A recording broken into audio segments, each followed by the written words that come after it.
Bueno, vamos a partir el estudio de la geometría y vamos a hablar de teselaciones y ángulos, dos temas distintos pero unidos entre sí. Sería bueno en esta clase contar con ciertos materiales: regla, escuadra, transportador, lápiz grafito o lápiz mina, goma, compás, tijeras y cartulinas de distintos colores. Esto es con el objeto de que ustedes realicen las ideas de manera visual y puedan ver concretamente de lo que estamos hablando. Vamos a comenzar con transformaciones isométricas. Iso igual, métricas medidas. Se obtienen formas y figuras de igual medida aplicando ciertas transformaciones que son traslación, reflexión, rotación. Y en el caso de la reflexión tenemos de dos tipos: central y axial. Traslación es lo que comúnmente sabemos cuando movemos un objeto de una posición a otra. Por ejemplo, veamos este borrador. Si ustedes recortaran en su cartulina un rectángulo, sería bueno que lo hicieran. Pueden detener el video y hacerlo. Trasladarlo significa colocarlo en otra región del espacio, aquí, pero el objeto no se ha movido de ninguna otra manera. Observen que esa M que tiene este borrador conserva su posición, pero en otro lugar del plano. Eso significa trasladar un objeto. Ahora, geométricamente, nosotros podemos hacerlo utilizando nuestros equipos geométricos que les mencioné. Por ejemplo, vamos a trasladar una figura sencilla que es un triángulo ABC, de manera que su nuevo vértice C, acuérdense que esas puntas de los triángulos se llaman vértices, quede aquí. Por eso colocamos C'. Para hacer esta traslación del triángulo nosotros ocupamos nuestra regla, unimos, les sugiero que esto que yo voy diciendo lo hagan con sus materiales, unimos con una regla el vértice C con el vértice C' y nos da esta línea. La medimos con la regla. En realidad, si le ponemos una flecha aquí, esta flecha nos da la dirección y cuánto se debe mover el triángulo de aquí hasta acá. Esta flecha se llama vector de traslación, así se llama, vector de traslación. Y es cosa de aplicar esa flecha a cada uno de los vértices. Por ejemplo, al vértice C, tomamos nuestra regla, hacemos una línea que sea paralela a la otra, como las líneas del tren, paralelas, y copiamos la medida y quedaría aquí el vértice B'. Y hacemos lo mismo con el vértice A. A mí no me va a quedar muy bien porque lo estoy haciendo sin el equipo geométrico. Y ahora uno esos tres puntos y obtengo el mismo triángulo. Tiene que haber quedado con las mismas medidas, esa misma medida con esa, ese lado con ese lado y ese con ese. Y el triángulo ha quedado con sus vértices en las orientaciones correctas: C hacia arriba, B hacia la derecha y A hacia la izquierda. No ha rotado la figura, solo se ha trasladado. Ahora, la reflexión tenemos de dos tipos. Vamos a rotar una figura muy sencilla que es un triángulo, o sea, lo vamos a reflejar aquí. Ahí tenemos un triángulo A, B, C, y lo vamos a reflejar según un punto O. Para poder reflejar un triángulo necesitamos un punto. Y es muy sencillo, nosotros unimos cualquier vértice con el punto O, por ejemplo el vértice C con nuestra regla, lo unimos y esa línea la alargamos más allá del punto O y luego medimos esta línea y la copiamos acá y obtenemos el punto B'. Lo mismo hacemos con los otros vértices, lo unimos con la regla, prolongamos, medimos esta distancia, la copiamos aquí, supongamos que queda por ahí.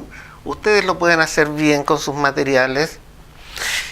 Unimos C con el punto O, con nuestra regla, prolongamos esta línea, copiamos esta medida y supongamos que queda por ahí. Luego unimos estos puntos, no así, sino que con mucho cuidado. Esto tiene que quedar bien. No borren las líneas de trabajo, estas líneas son líneas auxiliares, no hay que borrarlas. Y bueno, este triángulo tiene que haber quedado con las mismas medidas que este otro. Naturalmente que a mí no me queda porque no tengo los materiales apropiados, porque estoy trabajando en una pizarra. Ahora, observen lo siguiente, B estaba a la derecha, ahora está a la izquierda. A estaba abajo y ahora está arriba, y C está arriba y ahora está abajo. En este tipo de reflexión central se invierte toda la figura. Ahora vamos a hacer una transformación isométrica de reflexión axial. Axial significa es eje. Y vamos a reflejar una figura muy sencilla que puede ser un triángulo. Aquí, A, B, C. Y ahora en vez de un punto hacemos un eje de reflexión. Por eso se llama axial, axis.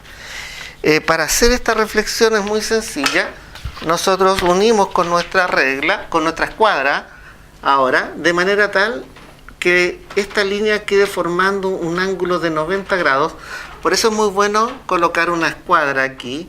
Las escuadras son así. Así. Entonces nos apoyamos con nuestra escuadra de manera tal de aprovechar ese ángulo recto de ahí. Una vez que la hemos unido con nuestra escuadra, nosotros prolongamos esa línea más allá del eje de simetría y copiamos esa medida, la podemos medir con la regla o con el compás, enterramos la aguja ahí, lo abrimos y luego damos vuelta con el compás, cortamos esta línea y obtenemos ese punto. Es muy sencillo medir con el compás.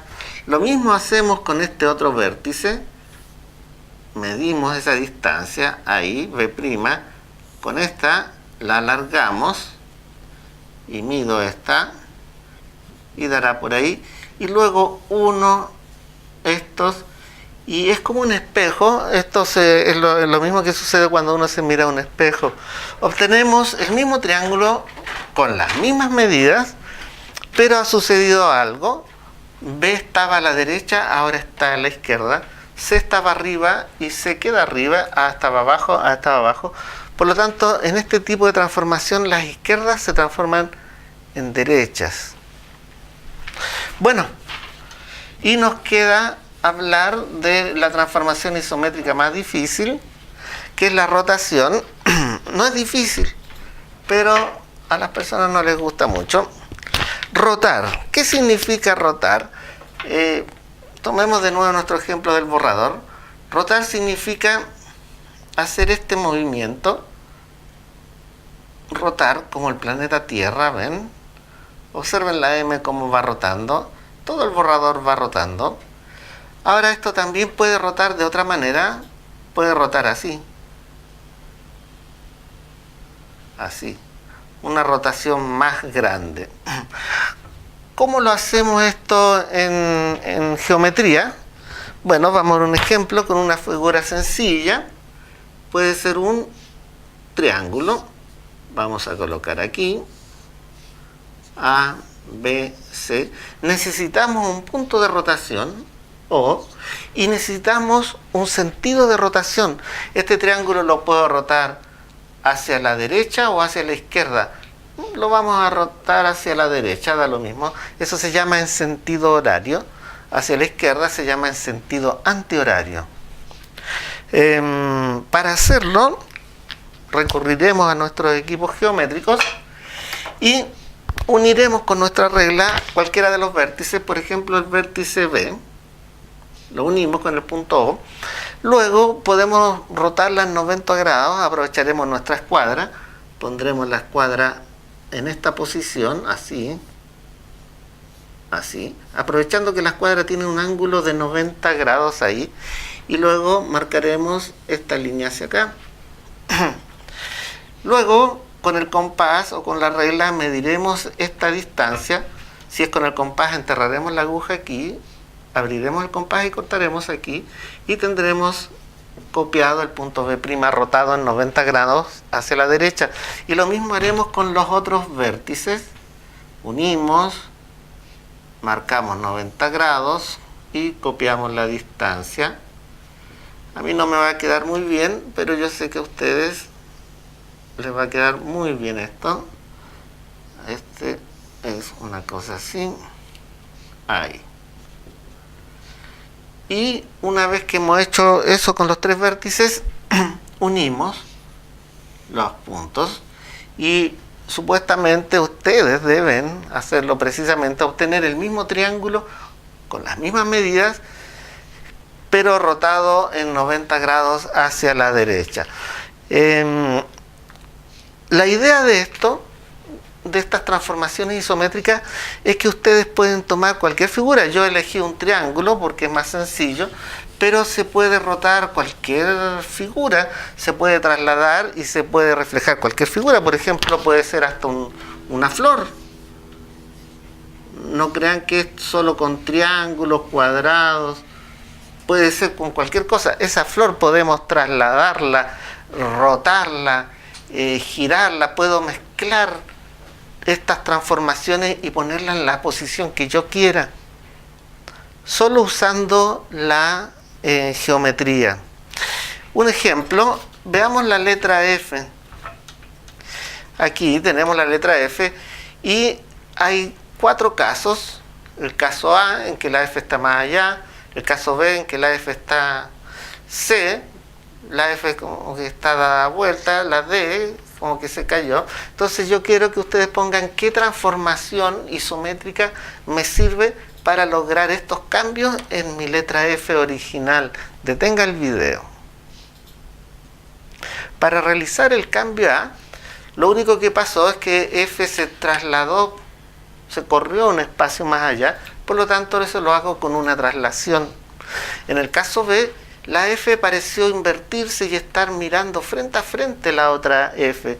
Esto se consigue con una reflexión axial. Aquí, esta F se dio vuelta, se invirtió y quedó de frente a la otra F. Esto podría conseguirse con una reflexión central. Con una reflexión central. Ahora, en el último caso, vemos que la F se tumbó. Eso podemos conseguirlo con una rotación de 90 grados. Si la rotamos, podemos poner esta F en esa posición. Como ven, esta materia requiere mucha imaginación. Para eso deben usar sus materiales y cortar su propia letra F, rotarla, trasladarla, en fin. Teselar. ¿Qué es lo que es teselar? Teselar es sencillamente cubrir una superficie con una figura sin dejar ningún espacio entre medio y sin sobreponer una figura sobre otra.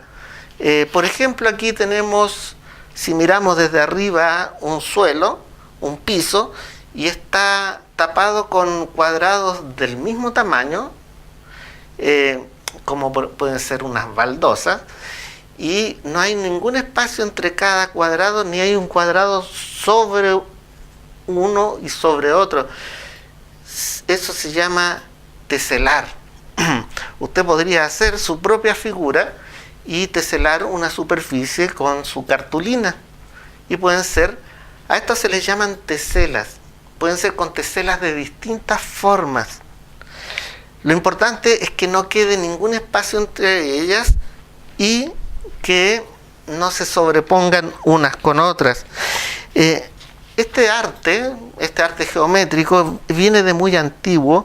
Ya habían mosaicos desde tiempos de los sumerios, pero modernamente fue el artista holandés Escher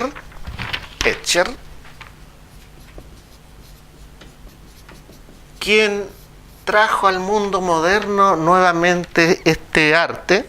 Escher vivió entre 1898 y 1972, quien quedó impresionado al ver el Palacio de la Alhambra en España. Usted puede buscar imágenes de ese palacio, y fue influenciado también por un matemático quien lo impulsó a hacer un arte basado en transformaciones isométricas, e hizo cosas muy muy impresionantes que parecieran no ser figuras geométricas. Me gustaría que ustedes investigaran más sobre el arte de Escher. La pregunta aquí es, ¿se puede teselar con un cuadrado? Ya vimos que sí. ¿Se puede teselar con un rectángulo? Sí, ¿cierto? Un rectángulo uno al lado de otro, puede ser uno hacia abajo. Observen que este rectángulo y este es como que el rectángulo se rotó 90 grados. Todas estas teselaciones se hacen con transformaciones isométricas. En el fondo aquí se puede poner otro rectángulo, en fin, aquí otro. Podemos ir cubriendo todo el espacio sin dejar, valga la redundancia, espacio entre medio, etcétera. Sí se puede teselar con un rectángulo. Se puede teselar con un triángulo equilátero. Un triángulo equilátero es aquel triángulo que tiene sus lados iguales. Sí se puede, si tienen sus lados iguales, significa que puedo poner otro triángulo equilátero aquí al lado, otro aquí. Usted hágalo en su cartulina, corte triángulos equiláteros y haga su propio teselado. Pueden ser con distintos colores, puede quedar algo bonito si tienen inclinaciones artísticas. Bueno, lo importante es que quede bien el teselado. Fíjense que se formó adentro, si borramos este triángulo, quedó un hexágono regular. Se pueden hacer cosas muy interesantes. Se puede teselar con un círculo. Si ustedes cortan círculos, verán que no. Si ponemos un círculo al lado del otro y otro aquí abajo, notarán que ya va quedando un espacio aquí vacío. Entonces no se puede teselar con círculos. Tampoco se puede teselar con pentágonos regulares, porque también queda un espacio vacío. Sí se puede teselar con hexágonos regulares, etcétera. Pero hay figuras muy ingeniosas que hizo Escher, que no eran ni cuadrados, ni rectángulos, ni triángulos, ni círculos. Eran figuras muy especiales que él pudo poner unas sobre otras y cubrir todo el espacio con teselas muy muy originales. Estas son demasiado básicas. Usted podría hacer teselas más interesantes. Bueno, vamos a pasar al segundo tema rápidamente, llamado ángulos. ¿Qué es lo que es un ángulo? Difícil decirlo. Podríamos pensar que es el espacio que hay entre dos líneas que tienen un punto en común. Ese punto en común se llama vértice. Y se puede anotar como de distintas maneras. Recuerden, ángulo es el espacio entre dos líneas que se cortan. No son las líneas, eso se llaman los lados. Y ese punto se llama el vértice, no hay que confundir. Es este espacio, es indeterminado porque sigue para allá. Y se anotaría ángulo ABC, ángulo ABC. Y muchas veces se emplean letras griegas también para nombrarlos. Por ejemplo, alfa, y se coloca ahí un ángulo alfa. Ahora, para medir ángulos necesitamos un transportador. usted debería dibujar líneas que se cortan y ocupar su transportador para medir el ángulo que se forma entre esas líneas. Ocupar el transportador a algunas personas confunde, pero créanme que es muy sencillo.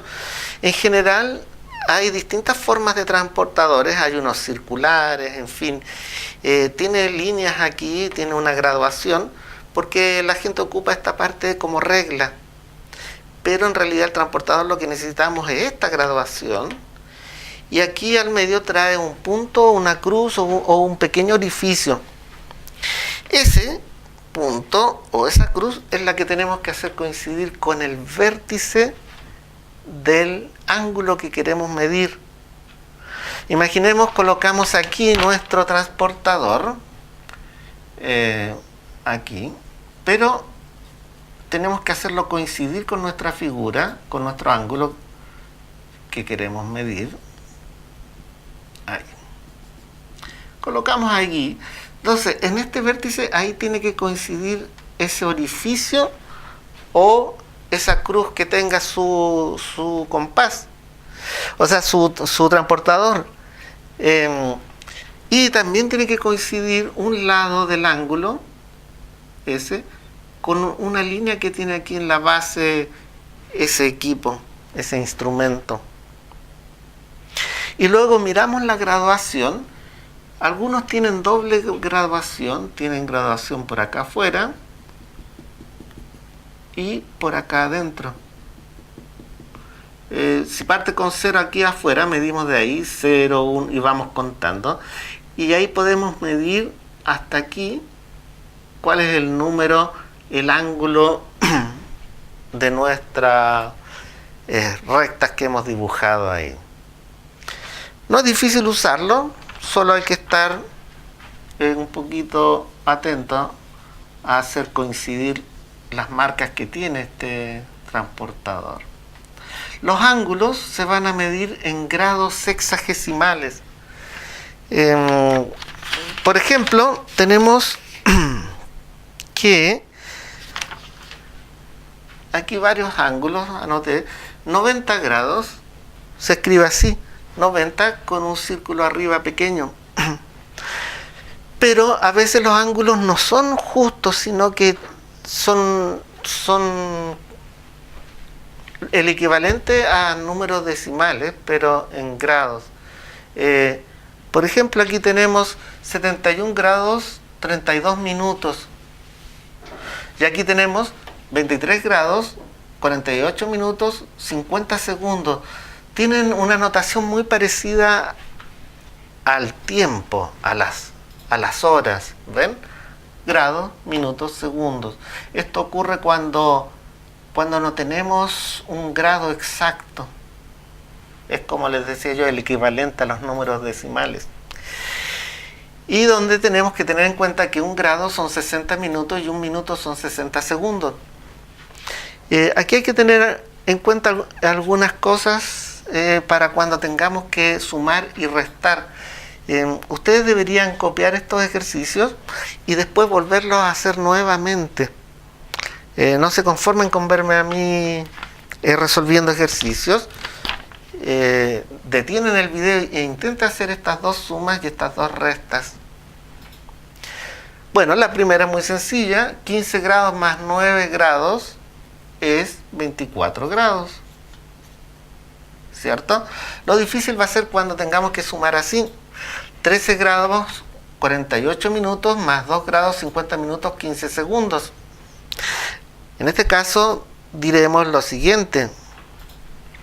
15 segundos más nada, 15 segundos, ningún problema. 50 minutos más 48 minutos, 98 minutos. Ningún problema. Y 13 grados más 2 grados, 15 grados. Ahora, el límite de números de minutos y segundos es 60. ¿Por qué? Porque 60 minutos ya corresponden a un grado. 60 minutos es un grado. Por lo tanto, poner 98 minutos es una exageración. Saco 60 minutos de aquí y los transformo mejor en un grado. Por lo tanto, queda 16 grados y aquí quedan 38 minutos. Tenemos que procurar que estos números nunca sobrepasen ni lleguen a ser 60, porque si no se transforman en grados o minutos. ¿Ven? Ahí resté a 98 a 60 y queda 38 minutos. Y esta es la manera de expresar. Esa no está mal, pero no es apropiada. Ahora, restar, podemos decir 15 grados menos 9 grados van a ser 6 grados. Restamos como se resta. El problema va a ser, por ejemplo, aquí, 90 grados menos 3 grados, 15 minutos, 40 segundos. A nada no le puedo restar 40 segundos, a nada no le puedo restar 15 minutos, a 90 sí le puedo restar 3. Tengo que arreglar esto. Para hacerlo, a los 90 grados yo le quito uno de los grados, se transforma en 89 grados, y un grado son 60 minutos. Queda 60 minutos aquí. Y mi resta se transformó en esto. Ahora, sí puedo hacer 89 grados menos 3 grados y 60 minutos menos 15 minutos, pero nada menos 40 segundos. Aún tengo un problema. Lo que haremos será sacar un minuto de los 60 minutos, se transforman en 59 minutos, y ese minuto se transforma en 60 segundos acá. ¿Por qué hago todo esto? Para poder efectuar la resta. Y ahora sí, digo 60 segundos menos 40 segundos son 20 segundos.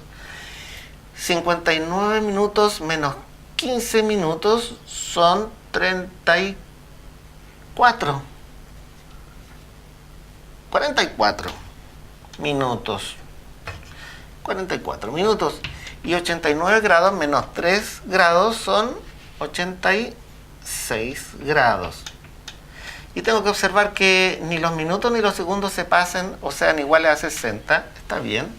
La respuesta sería 86 grados, 44 minutos, 20 segundos. Muy atento con sumar y restar ángulos. Para terminar esta clase, veremos algunos tipos de ángulos que nos podemos encontrar. Tipos de ángulos.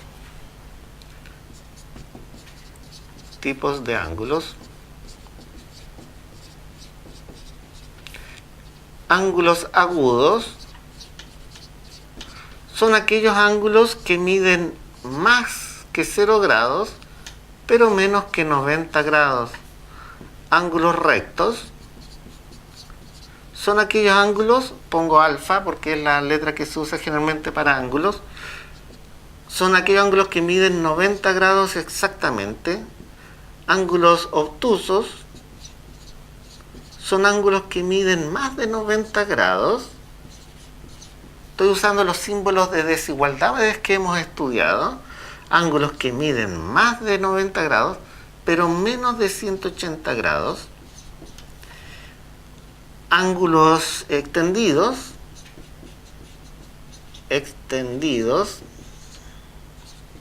son ángulos que miden 180 grados. Tenemos, pero vayan memorizando estas cosas, ángulos completos.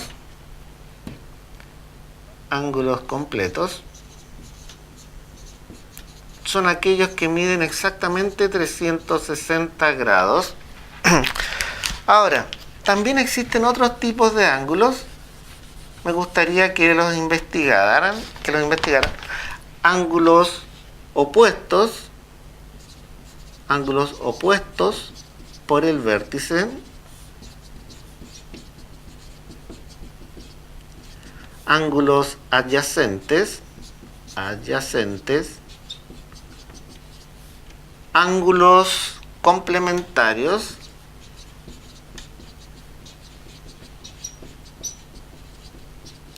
Ángulos suplementarios. Ángulos entre paralelas.